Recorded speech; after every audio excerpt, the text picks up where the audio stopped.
देखिए, फैसला हो चुका है।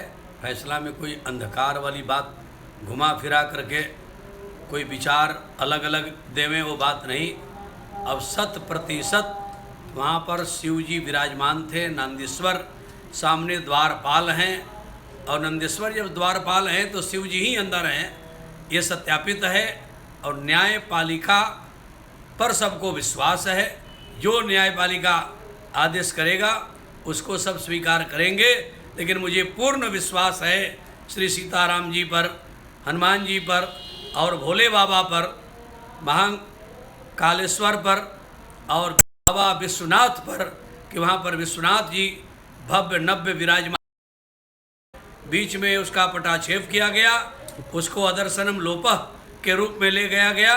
लेकिन अब न्यायपालिका के माध्यम से ही सही उनकी भव्यता नव्यता आएगी। वहाँ पर और दूसरा कुछ भी आशंका की गुंजाइश नहीं है। वहाँ पर शिव जी थे और शिव जी रहेंगे।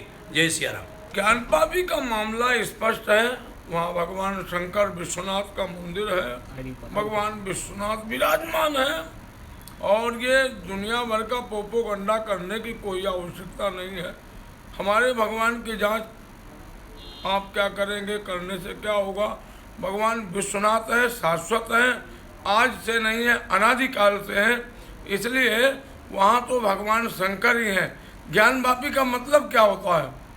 यहाँ जितनी नदियाँ हैं कोई रुखसाना और रमजाना के नाम से नहीं है, गंगा जमुना सरस्वती के नाम से हैं। तो वहाँ भगवान विश्वनाथ हैं, वहाँ कोई दूसरा हो नहीं सकता है। इसलिए जांच कराओ, सब कुछ कराओ, न्यायपालिका जो करेगी अच्छा करेगी। हमारा तो सीधा कहना है, जो काशी आप कहते हैं तो काशी त्रिशूल पे बसी है, 5 कोस की काशी। और त्रिशूल पे केवल भोलेनाथ ही रह सकते हैं, कोई दूसरा नहीं रह सकता। जो काशी त्रिशूल पे बसी है, और वो त्रिशूल पे केवल बाबा विश्वनाथ भोलेनाथ के अलावा कोई हो ही नहीं सकता, कोई रह ही नहीं सकता, कोई टिक ही नहीं सकता। तो जब कोई रह नहीं सकता, टिक नहीं सकता, तो वहाँ दूसरा कैसे कुछ हो सकता है? सीधा एक लाइन में हमारी बात। तो क्या जिस तरीके से कोर्ट जो है एक महत्वपूर्ण फैसला अपना, उस पर कितना आप लोग? हमारा कोर्ट के ऊपर राम जन्मभूमि का देखिए फैसला कोर्ट के ऊपर ही था। हम लोग हमेशा कहते थे कि सीताराम जी ही हैं, और सीताराम जी की कृपा से निश्चित फैसला ठीक आएगा। सो आया। आज भी हम उस कोर्ट के ऊपर भरोसा करते हैं, और अपने भगवान के ऊपर भरोसा करते हैं, शिव जी पे भरोसा करते हैं, और निश्चित श्री सीताराम जी के ऊपर विश्वास करते हैं कि उनके आराध्य का जो कल फैसला आएगा निश्चित ठीक आएगा। जैसे राम जन्मभूमि का आया है सत्य फैसला आया, वैसे ही ये भी सत्य फैसला आएगा। और वहाँ पर देखना शिव जी ही प्रमाणित हो जाएंगे, शिव जी ही प्रमाणित हो जाएंगे, शिव जी ही प्रमाणित हो जाएंगे। बिल्कुल ये होना चाहिए।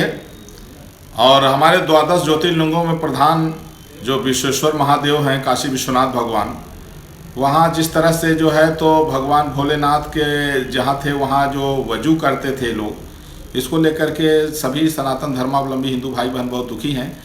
और अब इस पर जो है तो देरी नहीं करना चाहिए, जितना जल्दी हो सके उसकी कार्बन डेटिंग करा करके, और दूध का दूध पानी का पानी होना चाहिए। अन्य धर्म के लोग तो जो है तो दूसरे धर्म पर कब्जा कर लेते हैं, उसमें पत्थरबाजी करते हैं। और ये पत्थरबाजी गैंग जो एक दहशत फैला करके देश में रखना चाहता है, ये चाहता है कि पत्थरबाजी की दहशत से जो है तो जिससे न्यायपालिका और ये सब जो है तो कार्यपालिका विधायिका प्रभावित रहें। लेकिन ऐसा होगा नहीं।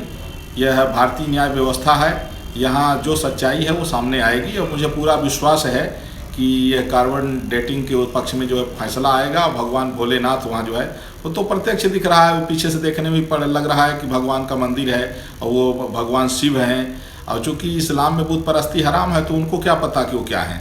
इसलिए बहुत अच्छा होगा। और मुझे पूरा विश्वास है कि रामलला की कृपा से, हनुमान जी की कृपा से, और भगवान भक्तों का जो है जरूर सुनेंगे इस बार जो है। और देवाधिदेव महादेव की पूजा का अधिकार हिंदुओं को बहुत जल्दी मिलेगा। बहुत अच्छी बात है, क्योंकि सबसे प्रथम आशा इसमें जगी कि जब लोग मुस्लिम पक्ष मांग किया था कि इस मुकदमा को ही नहीं चलाया जाए, खाली कर दिया जाए, लेकिन कोर्ट इसको उनके बात को निरस्त करके और इसको चलाया है। और मांग मस्जिद और मंदिर का नहीं है, मांग तो है श्रृंगार गौरी के पूजा, और उसी पर महिलाओं ने जो एप्लीकेशन दिया है, मांग किया है, उसी पर होना है। तो यह निश्चित है कि काल इसका जो निर्णय है वो अवश्य आ जाएगा और इसमें संशय नहीं है, क्योंकि कोर्ट सबूत के आधार पर आदेश पारित करती है। तो कोर्ट को पूर्णतया यह सबूत मिल चुका है कि हाँ, यहाँ गौरी श्रृंगार गौरी का पूजा महिलाएं करती थीं और पूजन को बीच में रोका गया था, और इसलिए उसको निश्चित है कि कोर्ट स्वीकार करेगी और श्रृंगार गौरी पूजन के जो महिलाओं के मांग है वो निश्चित हो जाएगा। और यह फैसला आने में कोई संशय नहीं है, काल पर ही फैसला आएगा और सब लोग प्रसन्नता होकर के सुखी खुशी मनाएंगे।